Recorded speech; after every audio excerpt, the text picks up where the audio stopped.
Hi, female 32, have been dating my boyfriend for a few months. Jacob, 35, is a widower with a tween daughter, Katie.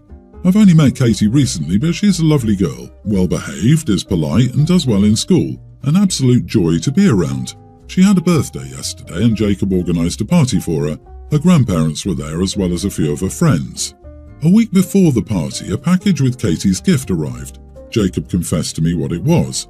Katie had been begging for a phone for ages, and Jacob bought her a cheap £20 phone, you know, the really basic one, and he ordered a box for an iPhone. I think you all know where this is going.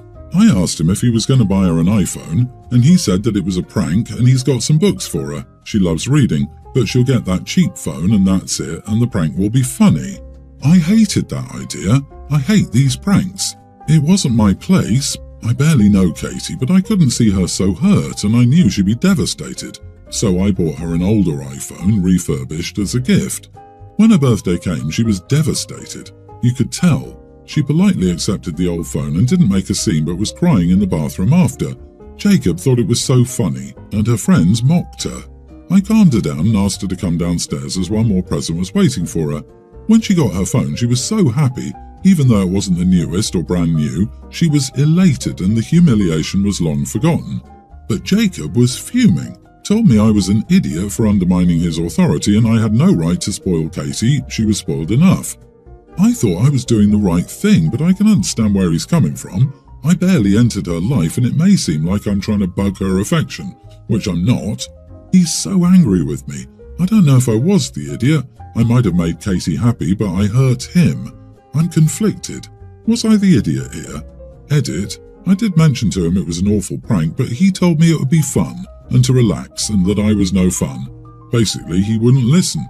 Not the idiot, but your taste in men is questionable. Cruelly pranking his daughter in front of her friends on her birthday indicates that he will always be the idiot. And just imagine if he was willing to do that to his own daughter after you told him not to do so, what would he do to you once he gets comfortable enough with you?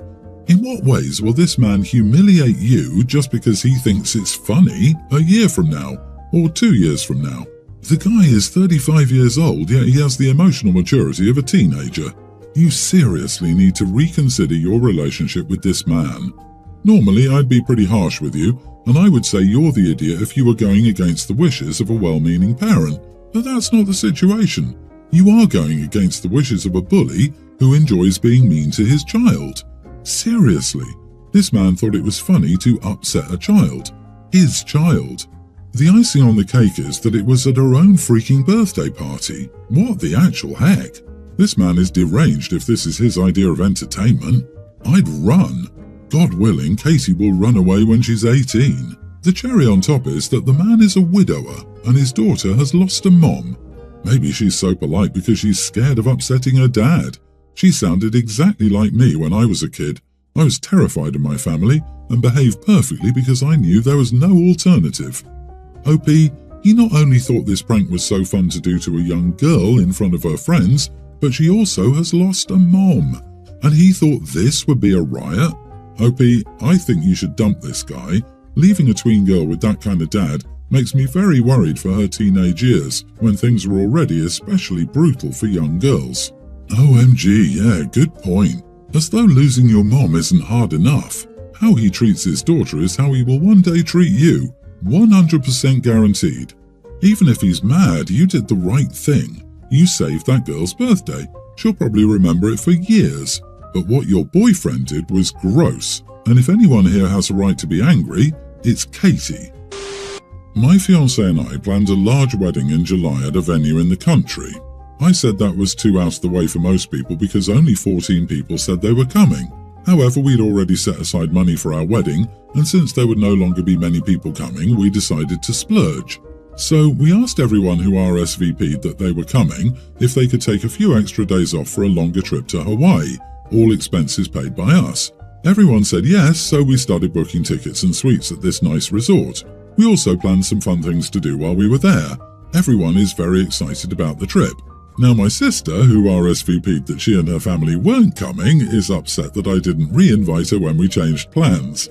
She thinks that since it's basically a different trip, they should have been told. Originally, she said she couldn't come to our wedding because that time of the year is very difficult for her and her husband. After all, the summer is the busiest time for their business. They have a landscaping business. Also, she said travelling that far with all her kids would be difficult because of the long car ride. It would have been around a 3-hour drive from where she lives. So it doesn't make any sense to me for her to say she can't go on a long trip even farther away. The plane trip is almost 9 hours long. Also, she says it's unfair because our brother and his family get to go while hers doesn't. So that's making her kids feel left out because their cousins are going, and my sister says it's like playing favourites. My sister and her family would be 5 more people, so even if we wanted to re-invite them, they would cause us to go way over budget. So the only other option would be to drastically downgrade the trip we already promised everyone. It just seems totally unfair to everyone else, but my sister also thinks I'm being unfair and says we pulled a reverse bait and switch. Not the idiot. She doesn't want to celebrate your wedding, she wants Hawaii. She can pay for that herself. Too bad. Just tell her, I'm sorry you feel that way, but is your busy season suddenly less busy? Can your kids suddenly handle a longer trip? You told me those were your reasons for not coming, and those reasons haven't changed, so let's move on. If she keeps pushing, let her know your budget is maxed out, but you'd never stop her from coming. They'll have to pay for themselves. Now the whole family can have fun together. Watch how fast she backtracks.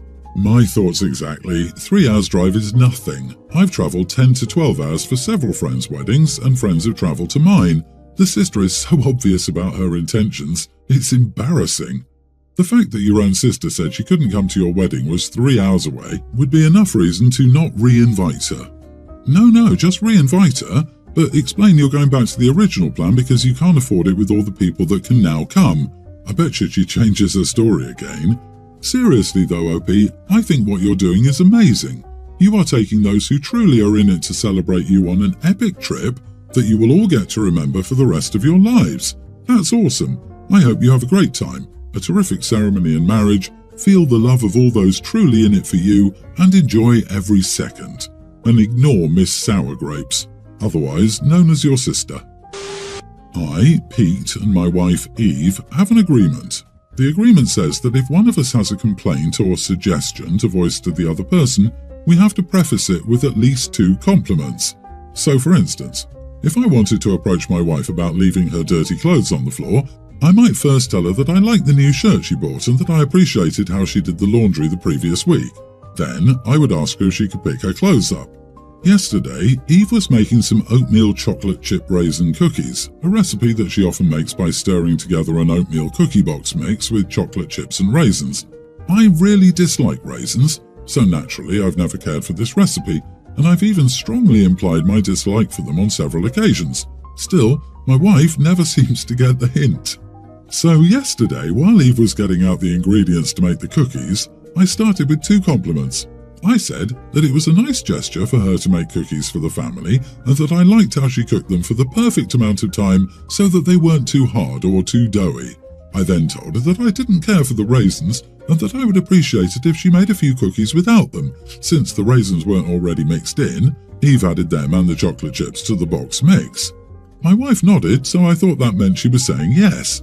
Later, she announced the cookies were ready to eat, so I came over and asked which ones didn't have raisins. With a confused expression, she asked me what I meant. I reminded her of our conversation earlier. Eve replied that since I had given her 2 compliments on the cookies but only 1 complaint, she thought I enjoyed her raisin cookies more than I disliked them, so she continued with the original recipe. She said they couldn't be that bad if 2/3 of my comments about them were positive. I was at a loss, so I just sat down. I wanted to say something but didn't know how to articulate my thoughts. Finally, I decided to just go for it. Eve, I began. But before I could continue, Eve interrupted in a warning tone. Careful, Pete, remember our agreement? At that point, I lost it. I stood up abruptly and told her I couldn't pretend anymore and that eating the raisin cookies like this was unbearable and that my feelings about the cookies were pretty much all negative.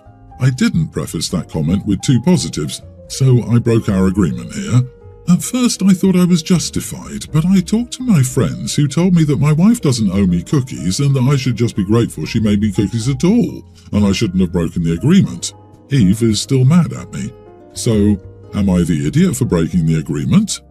Holy cow, the communication in this relationship is abysmal. In what messed up world are you not allowed to share that you dislike raisins without offering two essentially unrelated complimentary preambles? This is so freaking odd. Maybe well-intentioned to form more positive exchanges, but this feels really extreme and counterproductive to me.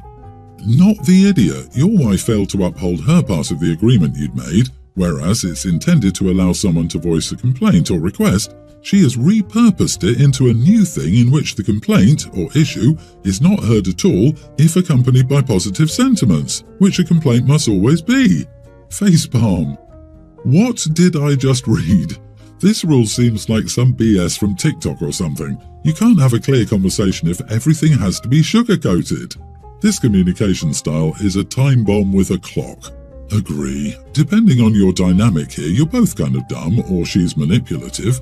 Think about it this way. You're not allowed to voice a complaint unless it's prefaced by two compliments. Still, if you preface a complaint with two compliments, she then assumes the complaint doesn't apply.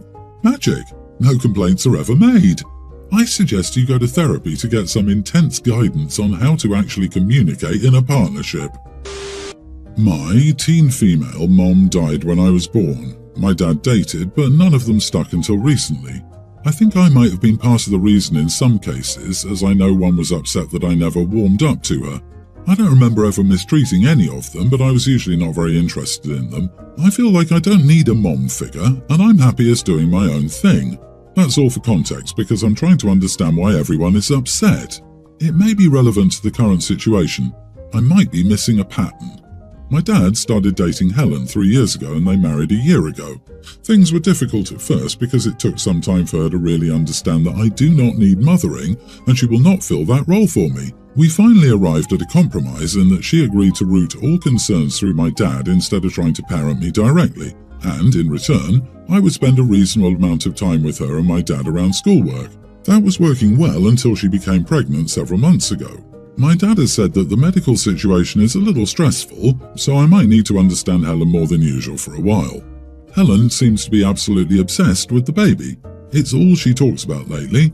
I'm not interested in the subject, but I let her talk. Because I skipped 2 grades, I'm also graduating high school this year and preparing for college, so I have a lot of other things on my mind.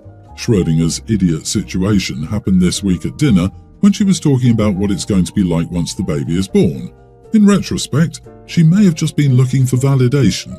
Still, she asked if I was excited about having a baby brother. I'm not, so I said I wasn't. She asked why, and I said, 1. I will be at college by then and very busy, so that will be my focus. 2. I'm not fond of babies in general. And 3. Even if siblings were something I wanted, I don't expect to be involved much with a half-sibling with such a huge age difference. Helen started crying and said that she didn't understand why I was so cold all the time, and she thought that at least I'd be happy about the baby and loosen up some. She also asked if it would kill me to show some emotion and concern with how hard this is. My dad stepped in then, but later told me I hurt Helen's feelings and that not caring about Helen or the baby was cruel. He said that even if I don't like Helen, I shouldn't take it out on my soon-to-be brother by denying him a big sister that loves him. I don't really understand the problem, to be completely honest, and no one here seems to be willing or able to explain. I feel like the answer I gave was reasonable. So, am I the idiot? Not the idiot. That may not be a popular opinion, but you are starting college at a young age. Lots of people your age whose parents are still together and having a kid don't look forward to it. I had cousins who were annoyed that their parents had more children.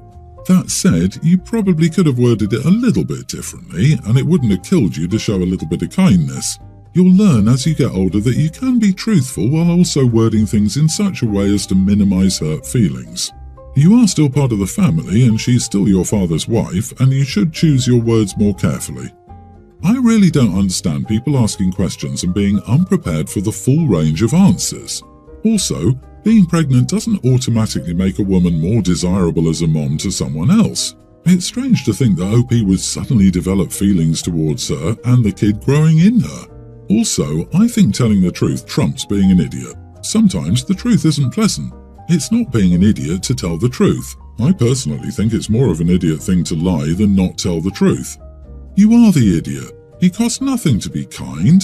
You are intentionally disregarding your stepmom's feelings and saying something you know will hurt her. For what? A white lie in this situation hurts no one, and would make your stepmom happy. Throw the lady a frickin' bone. Agree. OP, ask yourself, do you love your dad? Do you want him to be happy? Learn to be graceful and polite. You could have replied to your stepmom, I think it will be interesting since we are so many years apart and I hope we can develop a relationship. I know Dad is excited and I'm excited for him. I, male 29, recently got laid off a few months ago, so I'm out of work and taking care of all the household chores and childcare while I'm applying for new jobs.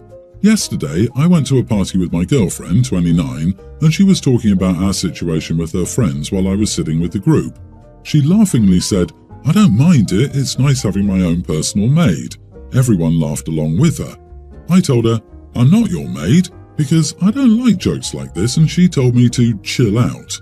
I told her I was being serious because she's made jokes like this before and I hate it. I don't like being the only one to do housework, and I can't wait to return to work and have a more equal arrangement again. This kind of made the situation awkward.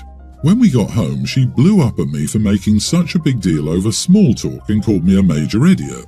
She said I should be grateful she didn't say worse things about me considering how she's footing all my bills right now. Am I the idiot? Not the idiot. She said you should be grateful she didn't say worse things about you considering how she's paying all the bills.